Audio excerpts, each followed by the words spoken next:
इसमें तीसरे कोण की तरफ इशारा कहीं अगर देखा जाए तो वो प्रशांत किशोर पैदा कर रहे हैं, जब उन्होंने कई लोगों को अपनी पार्टी में ज्वाइन कराया, जिसमें आरसीपी सिंह के आने के बाद और कई लोगों के आने की संभावना बढ़ रही है। ये एक तीसरा कोण पैदा हो रहा है। अभी तो इसे पसना ही समझा जाएगा कि जिधर पलड़ा झुकेगा, जिसके खिलाफ इनका मजबूत उम्मीदवार होगा, उधर पलड़ा जो है भारी पड़ जाएगा। ऐसी स्थिति में क्या ये तीसरे कोण की तरफ 2005 की तरफ इशारा कर रहे हैं, और ये वो स्थिति पैदा कर सकते हैं जिसमें सरकार बनाने की स्थिति पैदा नहीं हो, जिसमें पहला नंबर तो निश्चित रूप से प्रशांत किशोर की जनसुराज का आता। जी, प्रशांत किशोर निश्चित ही रामविलास पासवान तो नहीं, लेकिन इस बार एक अच्छा कहीं ना कहीं एक अच्छा मुझे कहेगा विकल्प के तौर पर बन कर आ रहे हैं। प्रशांत किशोर के साथ समीकरण तो है, समीकरण ये है कि वो सवर्णों की एक बड़ी फौज लेकर चल रहे हैं जी। लेकिन समीकरण के अलावा जो रणनीति है वो प्रशांत किशोर की सबसे बड़ी ताकत है। बिल्कुल, क्या ताकत है?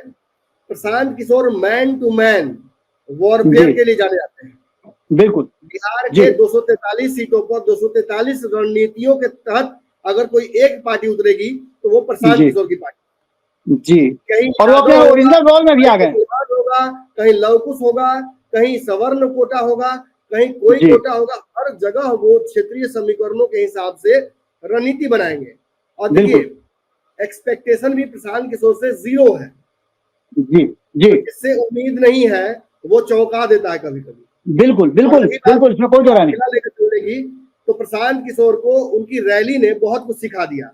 शायद सफल रैली प्रशांत किशोर को एक बड़ा नेता नहीं बनाती, लेकिन एक सफल रैली प्रशांत किशोर को एक बहुत बड़ा नेता, एक बहुत बड़ा चिंतक, पॉलिटिकली मैच्योर बना दिया है। उनके फैसले, उनके एक्शन से नजर आने लगा है।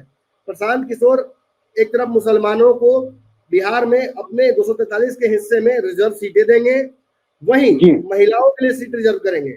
इसके साथ साथ सवर्णों का भी एक नेचुरल टेंडेंसी रहेगा कि अगर नीतीश को वोट नहीं करना है तो तेजस्वी नहीं करके हम प्रशांत को करते हैं। तो एक तरफ उनकी मंशा, उनकी स्ट्रैटेजी पूरी तरीके से तेजस्वी को एक्सपोज करने की है, नीतीश को एक्सपोज करने की है, लेकिन दूसरी तरफ उनकी मंशा ये भी है, उनकी रणनीति जो है वो भाजपा को डैमेज करेगी। यानी दोनों गठबंधनों को प्रशांत किशोर इक्वली डैमेज करेंगे, चाहे बना चाहे। आपको याद होगा किशोर कुमार मुन्ना राजपूत समाज से आते हैं, जो संगठन महामंत्री हुआ करते थे, तो संगठन की उनको जिम्मेदारी दी गई थी। जैसे ही उदय सिंह को उन्होंने पार्टी का कमान दिया, वैसे ही किशोर कुमार मुन्ना को उस पद से हटा करके और सुभाष कुशवाहा को, कुशवाहा समाज से आने वाले एक बड़े नेता हैं, संगठनिक रूप से उनको जाना जाता है, और कभी राइट हैंड हुआ करते थे उपेंद्र कुशवाहा के, उनको वो जिम्मेदारी दी है। तो इसका मतलब है कि वो रणनीति को अच्छी तरह से समझ भी रहे हैं और उस रणनीति पर काम भी करना शुरू कर दिए हैं।